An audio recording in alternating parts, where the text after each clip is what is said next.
ሰላም የስፓሻል ቲቪ ቤተሰቦች እንደምን አላችሁ? ይህ የፍሬሽማን ጂኦግራፊ ምዕራፍ 7 ክፍል 2 ፖፑሌሽን ዳይናሚክስ የሚል ርዕስ ዛሬ የምናየው ይሆናል። ለዩቲዩብ ቻናሉ አዲስ ከሆናችሁ ሰብስክራይብ በማድረግ ዩቲዩብ ቻናሉን እንድታሳድጉ በትህትና ጠይቃለሁ። ይህ ቪዲዮ ለሌሎች ይጠቅማል ብላችሁ ካሰባችሁ ሼር እንድታደርጉ፣ ጥያቄ ካላችሁ በአስተያየት መስጫው ሳጥን እንድታደርሱኝ ጠይቃለሁ። እንጀምር። As we know, population dynamics is one of the fundamental component of population in a certain area. So a certain population can be increased or decreased within a certain different factors. Among these factors, the first one is fertility, mortality and migration. Let's see in detail. The population of any particular region or country grows or declines as a result of the combined effect of the three demographic variables of fertility, mortality and migration. የአንድን ክልል ወይም የአንድን ሀገር የስነ ህዝብ ቁጥር እንዲጨምር ወይም እንዲቀንስ ከሚያደርጉ የስነ ህዝብ አበይት ምክንያቶች መካከል ሶስቱ አንደኛው ፈርቲሊቲ ነው። ፈርቲሊቲ ማለት ውልደት ማለት ነው። ህጻናት ይወለዳሉ። የህጻናት ሲወለዱ ደግሞ የህዝብ ቁጥር ይጨምራል። ሁለተኛው ሞርታሊቲ ነው። ሞርታሊቲ ሞት ነው። የሰው ልጅ ሲሞት የህዝብ ቁጥር ይቀንሳል። ሶስተኛውና የመጨረሻው ማይግሬሽን ስደት ወይም ፍልሰት የምንለው ነው። የህዝብ ቁጥር ሲፈልስ በሁለት አይነት የፍልሰት አይነቶች አሉ። ወደ ውስጥና ወደ ውጭ የሚደረግ ፍልሰት፣ ወደ ውስጥ ከውጭ ወደ ውስጥ ፍልሰት ሲደረግ ህዝብ የሚገባበት አካባቢ የህዝብ ቁጥር ይጨምራል። ነገር ግን ከውስጥ ወደ ውጭ ሲካሄድ ደግሞ የህዝብ ቁጥር ይቀንሳል። ለምሳሌ በአሁኑ ጊዜ ሱዳን ላይ ጦርነት ስላለ ከሱዳን ወደ ኢትዮጵያ የህዝብ ቁጥር ከፍተኛ የህዝብ ቁጥር ይገባል። በዚህም ጊዜ ኢትዮጵያ ውስጥ ያለው የህዝብ ቁጥር ይጨምራል፣ ሱዳን ላይ ያለው ደግሞ ይቀንሳል። ስለዚህ ፈርቲሊቲና ማይግሬሽን በተለይ ወደ ውስጥ ከሆነ ፖፑሌሽን እንዲጨምር ምክንያት ይሆናል። በተቃራኒው ደግሞ ሞርታሊቲና ማይግሬሽን ወደ ውጭ ከሆነ የህዝብ ቁጥር እንዲቀንስ ያደርጋል። ስለዚህ ለፈተና የሚሆናችሁ the three demographic variables that have a great impact for the number of population ከተባለ እነዚህ ሶስቱ ፋክተሮች ናቸው። አንዳንዴ ፖፑሌሽን ዳይናሚክስ እየተባሉ ይጠራሉ። when we come to in our country Ethiopia is endowed with large and fast growing population, ranking second in Africa after Nigeria. በአፍሪካ ውስጥ ከሚገኙ ሀገራት መካከል በህዝብ ቁጥር ስናስቀምጣቸው ሀገራችን ኢትዮጵያ ከናይጄሪያ ቀጥላ ሁለተኛ ግዙፍ የህዝብ ቁጥር ያላት ሀገር ነች። According to the first ever census return of 1984, the population of Ethiopia was estimated 42.2 million with the annual growth rate of 2.9%. ለመጀመሪያ ጊዜ በኢትዮጵያ የህዝብና ቤት ቆጠራ የተካሄደው በ1984 እንደ ፈረንጆቹ አቆጣጠር ነው። በዚህ ጊዜ የነበረው የህዝብ ቁጥር 42.2 ሚሊዮን የሚደርስ ህዝብ ኢትዮጵያ ነበራት። የአመታዊ የህዝብ ቁጥር እድገት ደግሞ በፐርሰንት ሲሰላ 2.9% ነበር። This population is increased within 10 years interval and the total population grew to 53.5 million in the second census which was held in 1984. ከ10 አመት በኋላ በተካሄደው የህዝብና ቤት ቆጠራ ደግሞ ይሄ 42.2 ሚሊዮን የነበረው ህዝብ ወደ 53.5 ሚሊዮን ከፍ ብሏል። እዚህ ጋር እንደምናየው ሴንሰስ ታስታውሱ ከሆነ በባለፈው የትምህርት ክፍላችን ወይም ቪዲዮ የሴንሰስ ባህሪ ከሚባሉት መካከል የህዝብና ቤት ቆጠራ በየ10 አመቱ ወይም በየ5 አመቱ ይካሄዳል። ይሄን ደግሞ ፔሪዮዲሲቲ ብለን እንደጠራ ነው የሚያሳይ ነው። ሶስተኛው የህዝብና ቤት ቆጠራ ኢትዮጵያ ውስጥ የተካሄደው በ2007 ነው። The country's total population was reached about 73.8 million in 2007. በ2007 ደግሞ ከ53 ወደ 73 ሚሊዮን ደርሷል። ነገር ግን ከ2007 በ10 አመት ልዩነት ኢትዮጵያ ህዝብና ቤት ቆጠራ ስለምታካሄድ በ2017 በፈረንጆቹ አቆጣጠር መካሄድ ነበረበት። በተለያየ ምክንያት እስካሁን አልተካሄደም። ነገር ግን የሴንትራል ስታቲስቲክስ ኦቶሪቲ ወይም የማዕከላዊ ስታቲስቲክስ ባለስልጣን ባካሄደው ፕሮጀክሽን አማካይነት በ2019 የኢትዮጵያ ህዝብ ቁጥር 112 ሚሊዮን ይደርሳል ተብሎ ይገመታል። ይሄ ቁጥር ከዓለም ካሉ ሀገራት ጋር ስናነጻጸር ኢትዮጵያ 12ኛ ደረጃ ላይ ትይዛለች። ይሄ ሬት ደግሞ የፖፑሌሽን ግሮዝ ሬት ከ2.9 በ1984 ከነበረው ዝቅ ብሎ በ2.6 አሁንም የህዝብ ቁጥር እድገት ኢትዮጵያ ውስጥ አለ ማለት ነው። The largest part of the population is lived in rural areas. As we know, Ethiopia have an agrarian society. More than 80% of our population is lived in rural area, and agriculture is the mainstay of the economy. So agriculture is considered as the backbone of the national economy of Ethiopia because large number of population is lived in rural areas. እንግዲህ ከዚህ ከ112 ሚሊዮን ህዝብ ውስጥ 80 በመቶ የሚሆነው በገጠር አካባቢ የሚኖር ህዝብ ነው። ይሄ በገጠር የሚኖር ህዝብ ደግሞ ለመተዳደሪያነት የሚጠቀመው የምጣኔ ሀብታዊ እንቅስቃሴ እርሻ ነው ማለት ነው። Like many other developing countries, Ethiopia has a youthful population where about 65% of the population is below 24 years of age. ዓለምን በኢኮኖሚ በሁለት እንከፍላለን፣ ያደጉትና በማደግ ላይ ያሉ ሀገሮች ብለን። ልክ በማደግ ላይ እንዳሉ ሀገሮች ሀገራችን ኢትዮጵያ ከፍተኛ ቁጥር ያለው የወጣት ስብስብ ወይም የወጣት ህዝብ ያለባት ሀገር ነች። 65 በመቶ የሚሆነው ህዝብ ከ24 አመት በታች ነው። ያ ማለት ከ120 ሚሊዮን ህዝብ ውስጥ 65%ቱ እድሜው ከ24 አመት በታች ነው ማለት ነው። ይሄ የሚያመለክተው ምንድነው? አንደኛ አብዛኛው ህዝብ ኢትዮጵያ ውስጥ ወጣት ነው። ሃይ ዲፔንደንሲ ሬሽዮ አለ። የጥገኛ ቁጥር ከፍተኛ ነው። ምክንያቱም ኢትዮጵያ ውስጥ 18ም ከ18 አመት በላይም ሆኖ ከቤተሰብ ጋር አብዛኛው ስለሚኖር ጥገኛ ነው ብለን ኮንሲደር እናደርጋለን። The other is the population distribution over different agroecological zones is unevenly distributed. If a certain individual move and have a look, the population distribution in Kolla area, in Afar and Somalia, there is sparsely population, whereas if you are moving to the highlands of Ethiopia, there is densely population. Therefore, there is uneven distribution of population in Ethiopia. This is highly related with different factors. ይሄ የሚያመለክተው ምንድነው? ኢትዮጵያ ውስጥ የህዝብ ቁጥር ስርጭት ወይም የህዝብ አሰፋፈር በእኩል መጠን የሰፈረ አይደለም። በቆላና በደጋ ያለው የህዝብ አሰፋፈር በቆላ አካባቢ የተበታተነ አሰፋፈር አለ፣ በደጋ አካባቢ ደግሞ የተጠጋጋ አሰፋፈር አለ። ስለዚህ በእኩል መጠን ኢትዮጵያ ውስጥ በሁሉም ቦታ ተመሳሳይ የህዝብ ቁጥር ሊኖር አይችልም። ሁለተኛው ርዕስ የምናየው ዴሞግራፊክ ሜዠርስ። ዴሞግራፊክ ሜዠርስ ማለት ቅድም ዴሞግራፊክ ቫሪያብል የምንላቸው ሶስት ነገሮችን አይተናል። ዳይናሚክስ ኦፍ ዴሞግራፊ የምንል አንደኛ ፈርቲሊቲ፣ ሞርታሊቲ እና ማይግሬሽን ነው። ስለዚህ እነዚህን እንዴት ሜዠር እናደርጋለን የሚለውን የምናይ ይሆናል። ኢን ኢትዮጵያ ፈርቲሊቲ ኤንድ ሞርታሊቲ አር ዘ ቱ ፕሪንሲፓል ዲተርሚናንትስ ኦፍ ፖፑሌሽን ግሮዝ አዝ ኢንተርናሽናል ማይግሬሽን ኢዝ ኢንሲግኒፊካንት። በኢትዮጵያ ሁኔታ ስናይ ሞትና ውልደት የኢትዮጵያን የህዝብ ቁጥር እንዲጨምር ወይም እንዲቀንስ የሚያደርጉ አበይት ዋነኛ ምክንያቶች ሲሆኑ ዓለም አቀፋዊ ፍልሰት ግን ያን ያክል በኢትዮጵያ ህዝብ ቁጥር ላይ እንዲጨምር ወይም እንዲቀንስ አያደርግም። ስለዚህ ዘቱ ዶሚናንት ፕሪንሲፓል ዲተርሚናንትስ ኦፍ ፖፑሌሽን ግሮዝ ከተባለ ፈርቲሊቲ እና ሞርታሊቲ ናቸው ማለት ነው። ምክንያቱም ኢትዮጵያ ውስጥ የሚወለደው የህጻናት ቁጥር ከፍተኛ ነው፣ የሚሞተው የሰው ቁጥርም ከፍተኛ ስለሆነ ህዝብ ቁጥር እንዲጨምር እንዲቀንስ ያደርጋሉ። Some of the basic demographic measurements includes 1. crude birth rate። እንግዲህ ዴሞግራፊክ ሜዠርመንት የምንላቸው ወደ 8 የሚደርሱ መለኪያዎች አሉ።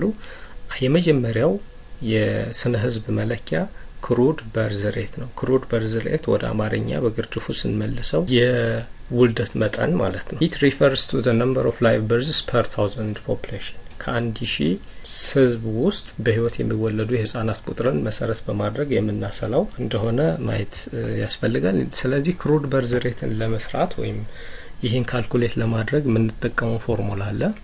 ክሩድ በርዝ ሬት ኢዝ ኢኳል ቱ ቶታል አኑዋል ላይቭ በርዝ ኦቨር ቶታል ሚድ-ኢየር ፖፑሌሽን ታይምስ 1000። የውልደት መጠን በግርድፉ ሲሰላ በህይወት የተወለዱ የህፃናት ቁጥር ሲካፈል በአመቱ አጋማሽ የነበረው የህዝብ ቁጥር ሲባዛ በ1000 በማድረግ ክሩድ በርዝ ሬትን መስራት ይቻላል። ለምሳሌ በአመቱ ውስጥ በህይወት የተወለዱ የህፃናት ቁጥር 10000 ቢሆንና የቶታል ሚድ ይር ፖፑሌሽን 15 ሚሊዮን ቢሆን ይሄ ሲካፈል ሲባዛ በዚህ አድርገን ክሩድ በርዝ ሬትን መስራት ይቻላል። ነገር ግን ይሄ ክሩድ በርዝ ሬት ተሰጥቶ ሚድ ይር ፖፑሌሽን ተሰጥቶ ይሄኛው ቶታል አኑዋል ላይቭ በርዝን ፈልጉ ሊባል ይቻላል። ተሰጥቶ ሌላኛው ከሌለ መስራት ትችላላችሁ ማለት ነው። ሁለተኛው ጀነራል ፈርቲሊቲ ሬት ነው። ጀነራል ፈርቲሊቲ ሬት ሪፈርስ ቱ ዘ ቶታል ነምበር ኦፍ ላይቭ በርዝስ ፐር ውሜን ኦፍ ሪፕሮዳክቲቭ ኤጅ። ይሄኛው በህይወት የሚወለዱ የህፃናት ቁጥርን የህፃናት ቁጥር ይኖረናል።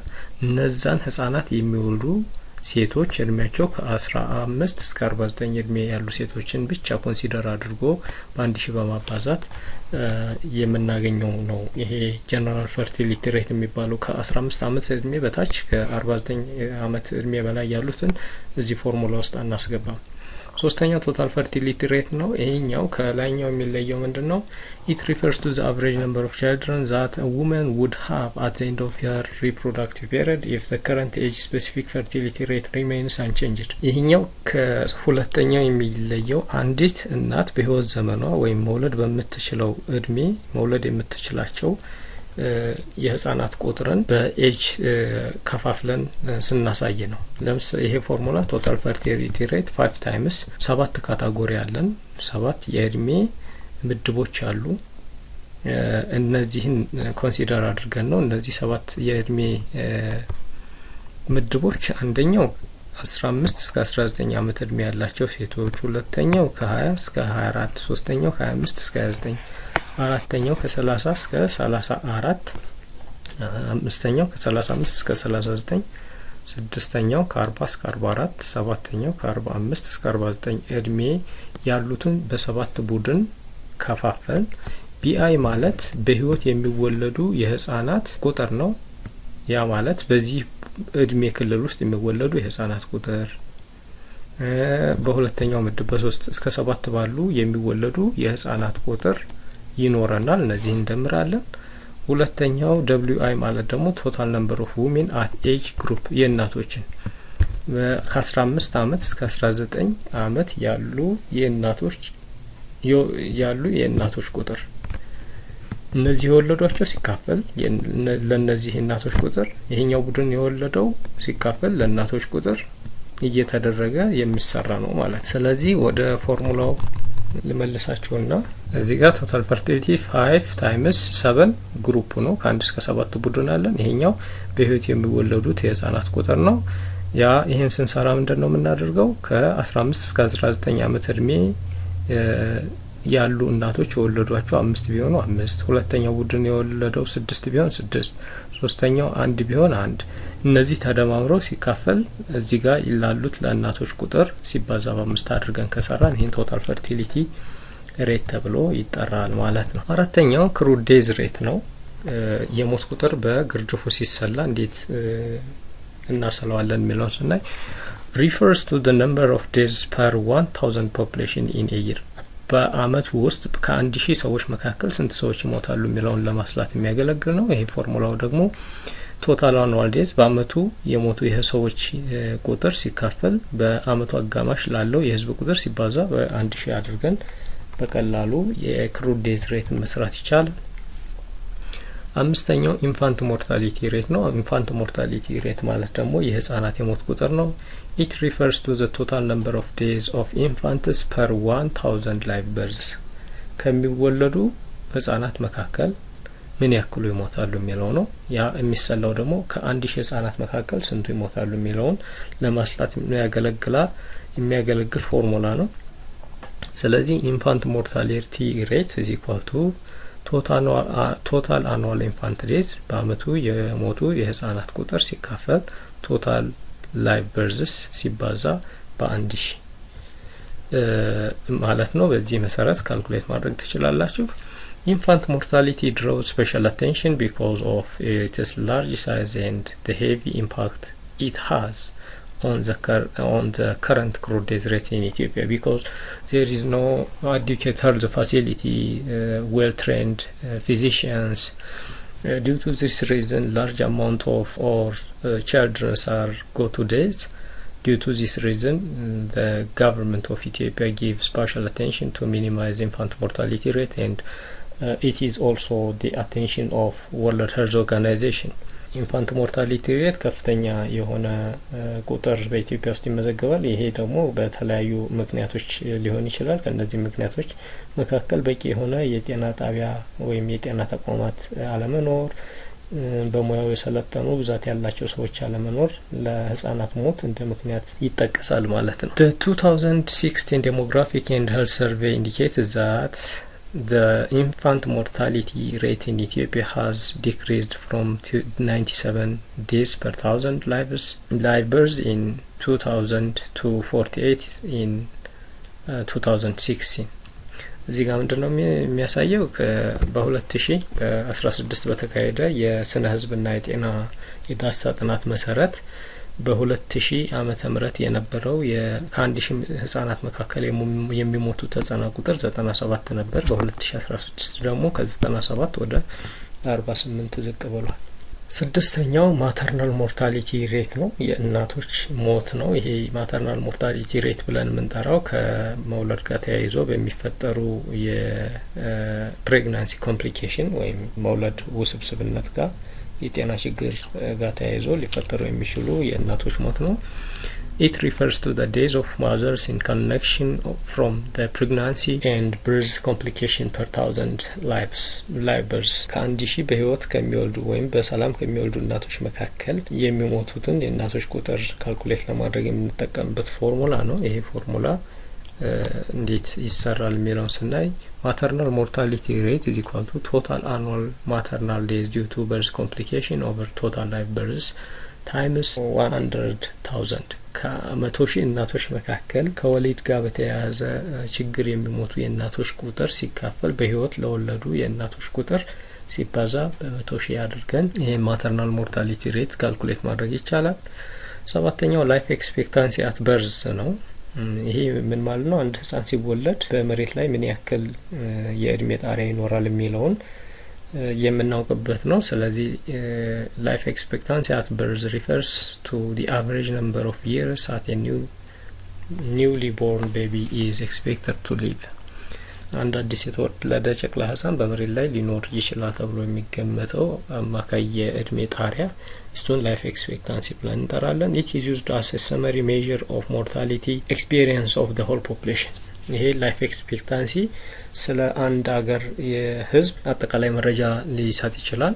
ከፍተኛ የመኖር የእድሜ ጣሪያ ያላቸው ሀገሮች ያደጉ ናቸው፣ የተሻለ የጤና አጠባበቅ ስርዓት ያላቸው፣ የተሻለ ምግብ የሚያገኙ ያደጉት ሀገሮች ላይ የሚገኝ ነው። ወደ አፍሪካ ስንመጣ ደግሞ ላይፍ ኤክስፔክታንሲ ወይም የእድሜ ጣሪያ ዝቅተኛ ነው። የመጨረሻው ናቹራል ሬት ኦፍ ኢንክሪዝ ነው። ይሄ ኢት ኢዝ አ ባላንስ ቢትዊን በርዝ ሬት ኤንድ ዴዝ ሬት therefore it is the difference between crude birth rate and crude death rate expressed in percentage.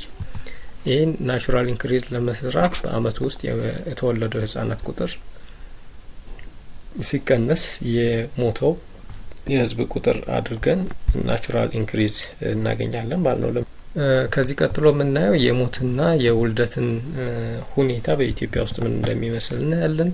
Level and trends in fertility and mortality rate in Ethiopia. Birth and death rates show significant spatio-temporal variation. ኢትዮጵያ ውስጥ ያለው የውልደትና የሞት ቁጥር በጊዜና በቦታ ቫሪዬሽን ያሳያል ወይም ልዩነት አለው። በደጋና በቆላ ከአመተ ምህረት ወደ አመተ ምህረት የሚወለደውም የሚሞተውም የህዝብ ቁጥር የተለያየ ነው። Clear difference in birth and death rate are emerged between rural and urban areas of Ethiopia. አሁን ይሄ የሚያሳየው እንግዲህ ኦቨር ስፔስ ነው።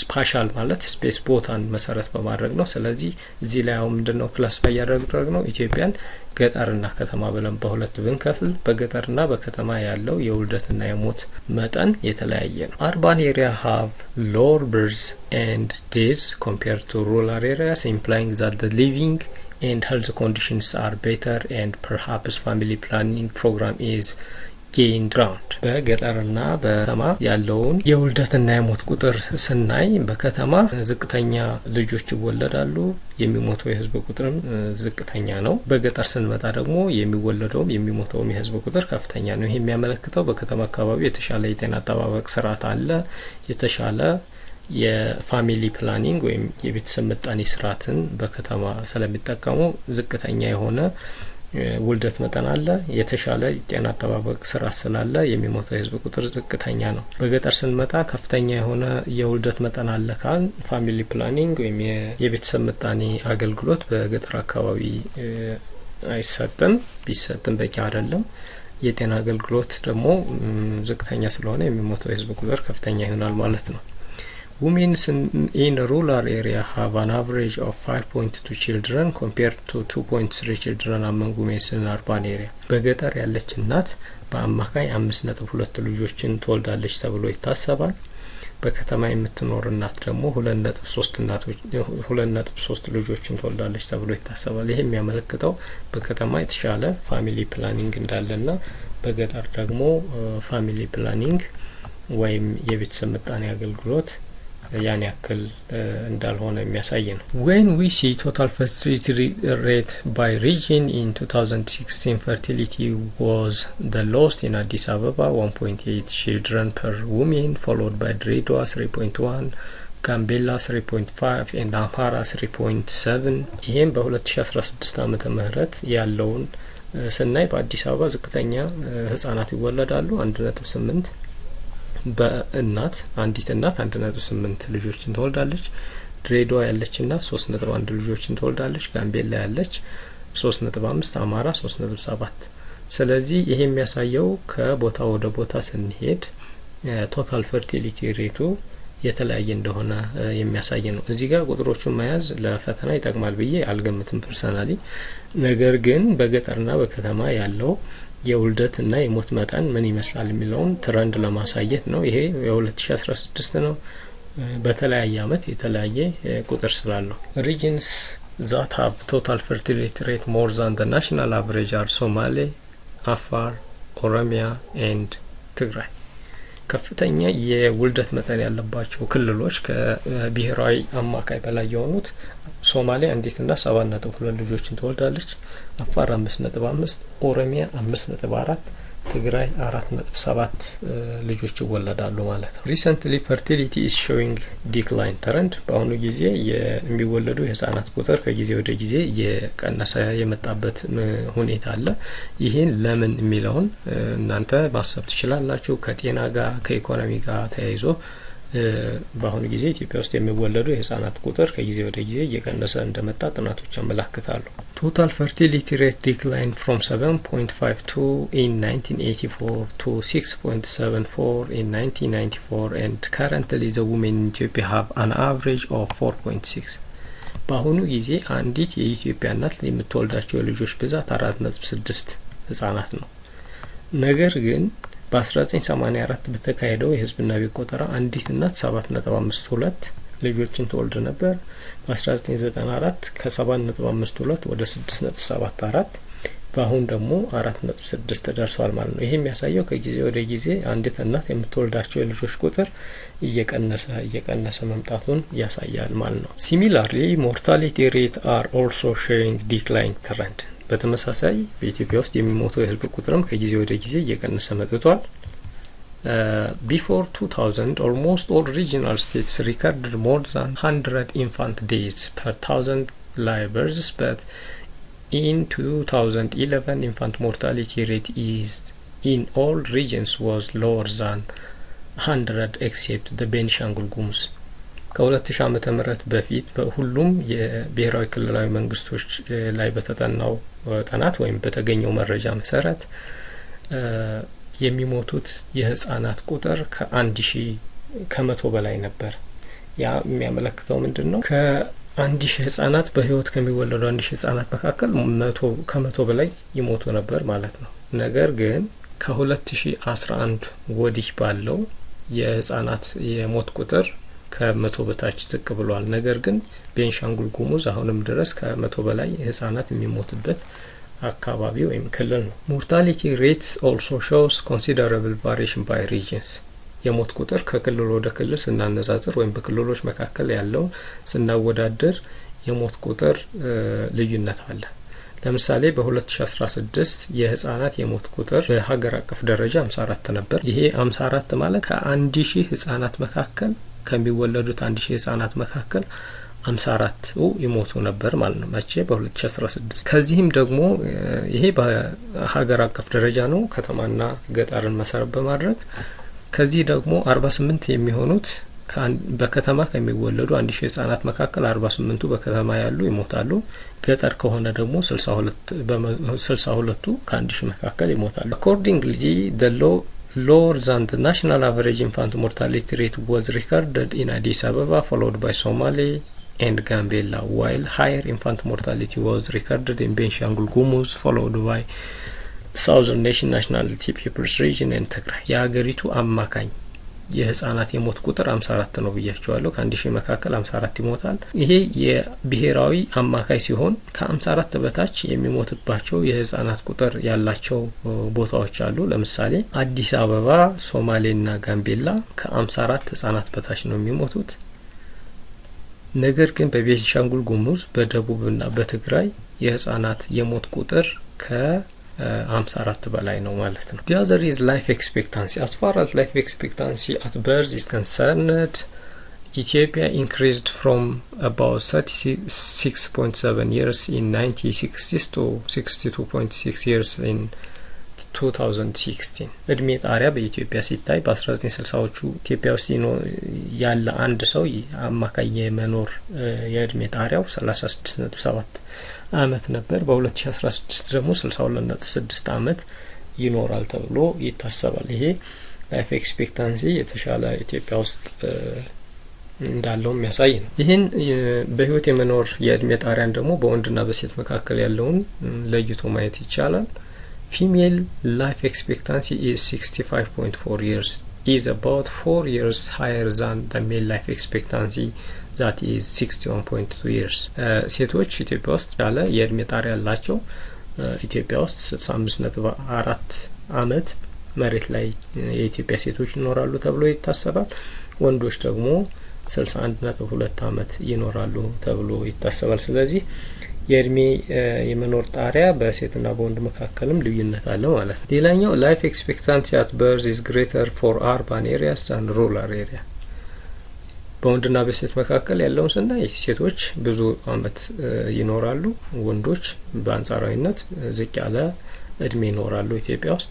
በኢትዮጵያ ውስጥ ያሉ ሰዎች ደግሞ በገጠርና በከተማ ስናወዳደር ከተማ ያሉ ሰዎች የተሻለ የእድሜ ጣሪያ ያላቸው፣ በገጠር የሚኖሩ ሰዎች ደግሞ የሚኖሩበት የእድሜ ጣሪያ ዝቅ ያለ ነው። It exceeds the national average in Addis Ababa, while the lowest in Benshangul Gumuz 47 years, followed by Southern Nationality and Peoples in estimated 49.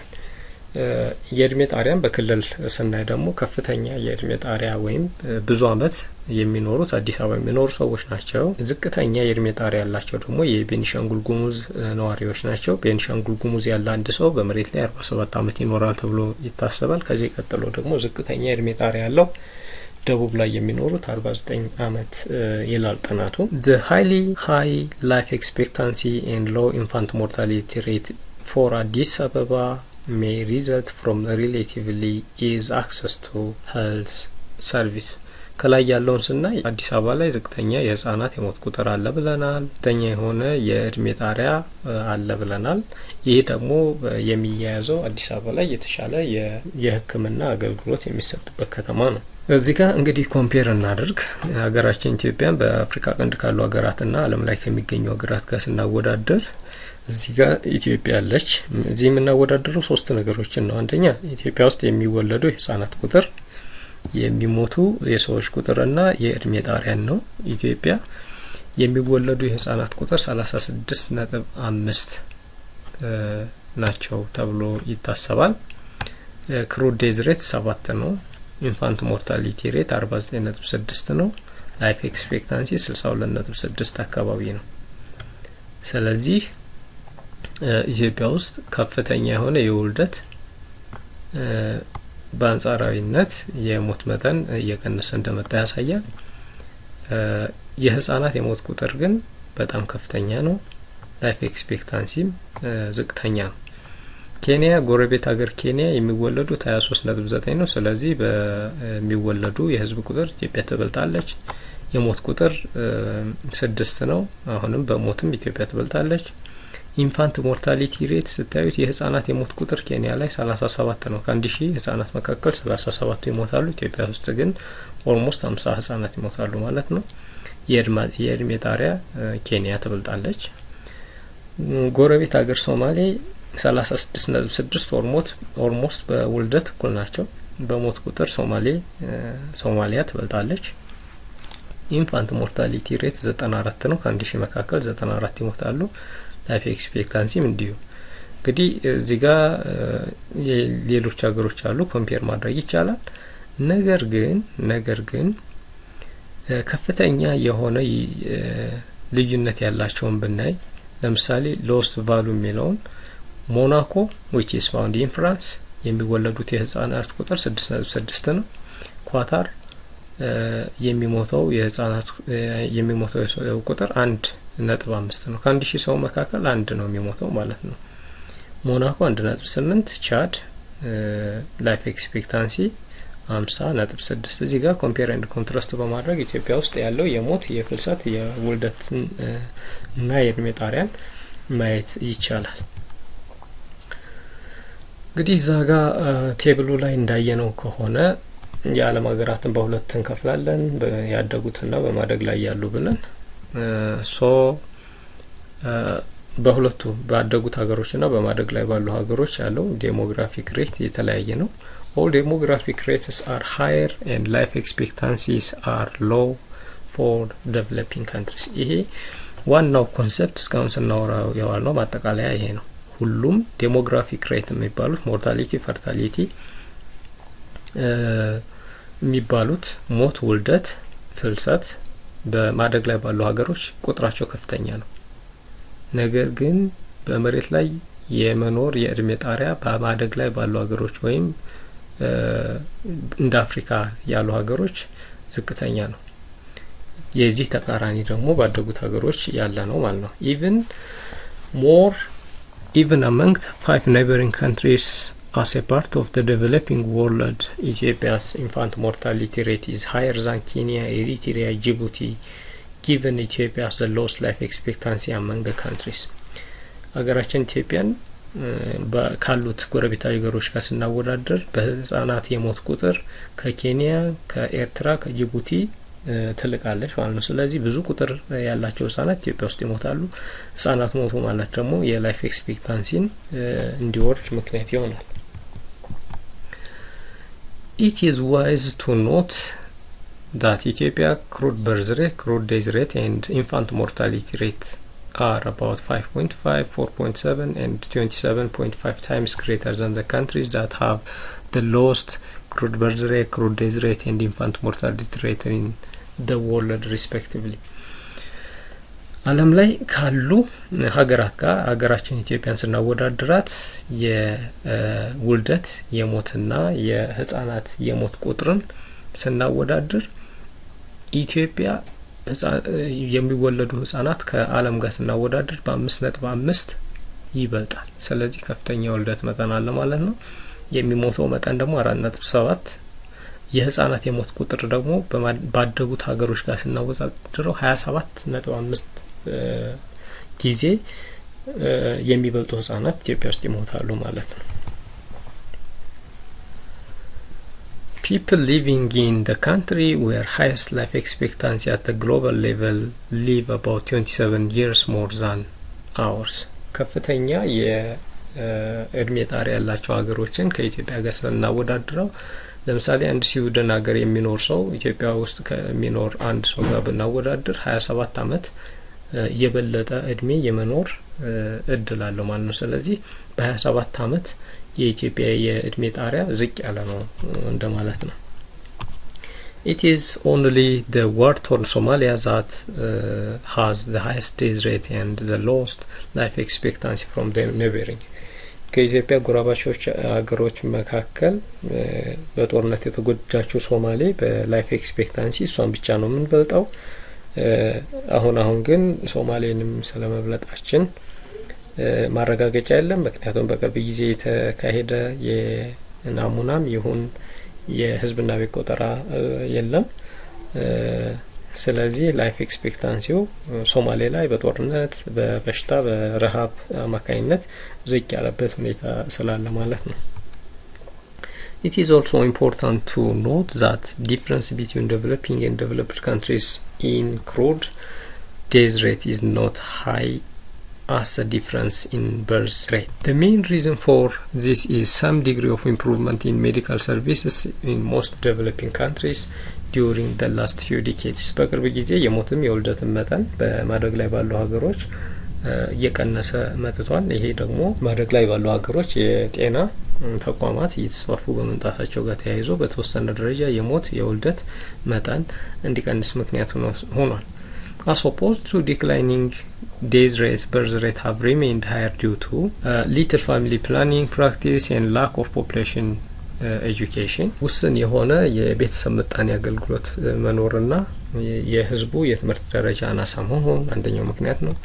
ሁለተኛው lower status of women, ሴቶች ያላቸው በማህበረሰቡ ዘንድ ያላቸው ስታተስ ዝቅተኛ መሆን። ለምሳሌ አንዲት የመንግስት ሰራተኛ እናት የምትወልዳቸው የልጆች ቁጥርና አንዲት የቤት እመቤት የምትወልዳቸው የህፃናት ቁጥር እኩል አይደለም። ስታተሳቸው አንዲት ዶክተር ብትሆን አስተማሪ ብትሆን ያቺ እናት ተጨማሪ ኃላፊነት ስላለባት የምትወልዳቸው የህፃናት ቁጥር ዝቅ ይላል። ነገር ግን የቤት እመቤት ስትሆን ደግሞ የምትወልዳቸው የህፃናት ቁጥር ከፍ ይላል። ስለዚህ ስታተስ ኦፍ ዊሜን ማለት ይሄ ነው።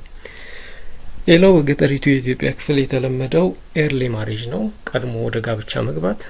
አንዲት ሴት በ14 አመቷ ብታገባ ከ14 አመት እስከ 49 አመት የምትወልዳቸው የህፃናት ቁጥርና አንዲት ሴት በ25 ወይም በ30 አመቷ ወደ ጋብቻ ብትገባ ከ25 አመት እስከ 49 አመት የምትወልዳቸው የህፃናት ቁጥር እኩል አይሆንም። ስለዚህ ቀድሞ ወደ ጋብቻ መግባት ከፍተኛ ቁጥር ያላቸው ህፃናትን ለመውለድ ምክንያት ይሆናል። በተለይ ደግሞ ሴቶችን በተመለከተ ነው። አራተኛው ምክንያት ፓረንት ኮንሲደሬሽን ኦፍ ቻይልድ አስ አሴት። በገጠሩ የኢትዮጵያ ክፍል ህፃናት እንደ ሀብት ይቆጠራሉ። ብዙ ህፃናት ተወለዱ ማለት የቤቱን ስራ ተከፋፍለው ይሰራሉ በማለት እንደ አሴት ወይም እንደ ገቢ ምንጭም ይቆጥሯቸዋል። በዚህም ምክንያት በገጠሪቱ የኢትዮጵያ ክፍል ብዙ ህፃናት እንዲወለዱ ምክንያት ይሆናል። though little obliged for their education and health. ስለዚህ ከጤናና ከትምህርት ጋር ተያይዞ ያለው ነገር የሚሞተውም የሚወለደውም የህፃን ቁጥር ከፍ እንዲል ምክንያት ይሆናል ማለት ነው።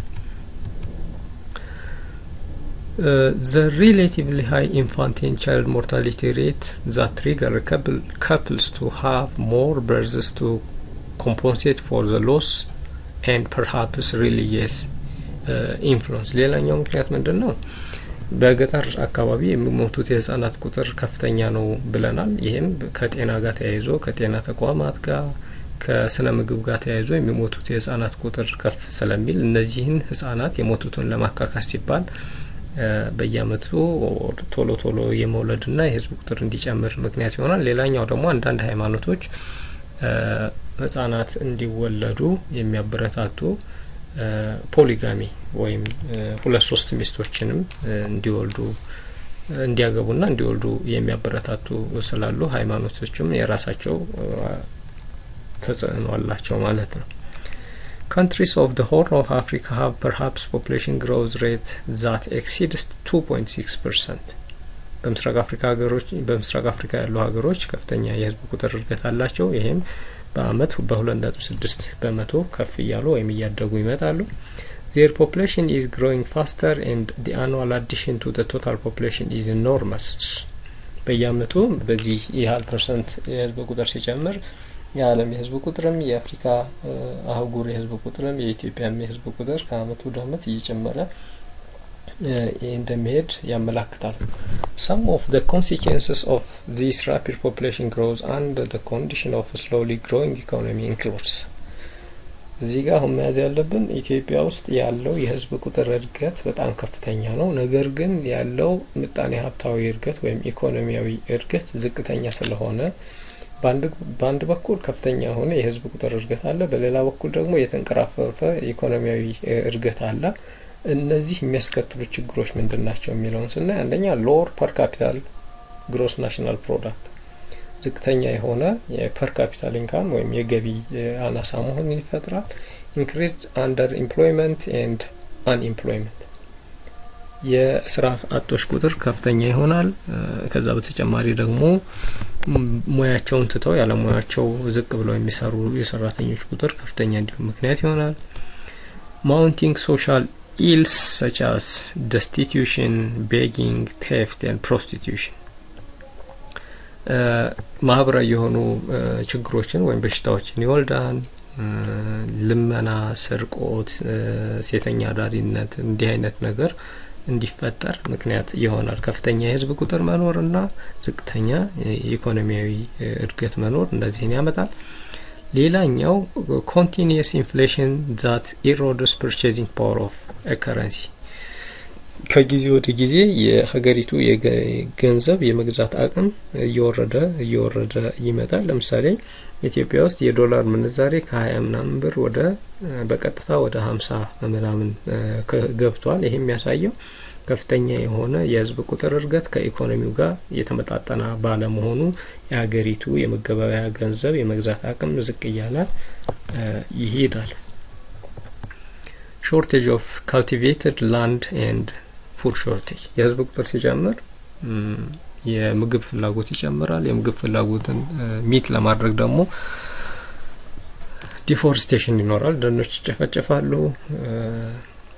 ከዛ በተጨማሪ የመሬት እጥረት ሲኖር ደግሞ መሬትን ወይም የእርሻ መሬትን እንደገና የማከፋፈል ስራ ሪዲስትሪቢዩት የማድረግ መሬትን የመከፋፈል ከዚህ ጋር ተያይዞ የተበጣጠሰ የመሬት ይዞታ መኖር እንዲፈጠር የህዝብ ቁጥር መጨመር እንደ ምክንያት ይሆናል።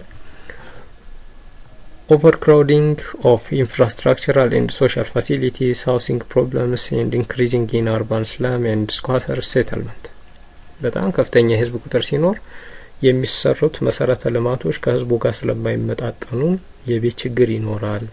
በተለይ በከተማ አካባቢ የወዳደቁ ቤቶችና የሸራ ምናምን እንትን በማለት እስላም ቆሻሻ የሆነ ከተማ እንዲፈጠር እንትን ይላል። ጤና ጣቢያ ብትሄዱ፣ ሆስፒታል ብትሄዱ፣ ባንክ ብትሄዱ ከህዝብ ቁጥሩ ጋር ካልተመጣጠነ ኢንፍራስትራክቸሩ የህዝብ ቁጥር ሰፖርት የማያደርግበት ሁኔታ ሊፈጠር ይችላል። ኢንቫይሮንመንታል ፕሮብለምስ such as deforestation, soil erosion, loss of biodiversity and pollution የህዝብ ቁጥር ሲጨምር እንደሚታወቀው ደኖች ይጨፈጨፋሉ። ለቤት መስሪያ ሊሆን ይችላል፣ እርሻን ለማስፋፋት ሊሆን ይችላል። ከዚህ ጋር ተያይዞ ደግሞ አፈሩ ይሸረሸራል። እጽዋቶች ሲቆረጡ አፈር ሲሸረሸር በዛ አካባቢ ያለው ስነ ምህዳር ይጎዳል። በዛ ውስጥ ያሉ ህይወት ያላቸው ነገሮች ይጠፋሉ፣ አካባቢ ይመረዛል። እነዚህ ነገሮች በሙሉ እንደ ምክንያት የሚጠቀሱ ናቸው። የዛሬው ይሄን ይመስላል። በሚቀጥለው ኢትዮጵያ ውስጥ ስላለው ፍልሰት ወይም ማይግሬሽን የምናይ ይሆናል። በዚህ ዙሪያ ጥያቄ አስተያየት ካላችሁ ልታደርሱን ትችላላችሁ። መልካም ጊዜ፣ መልካም ቀን።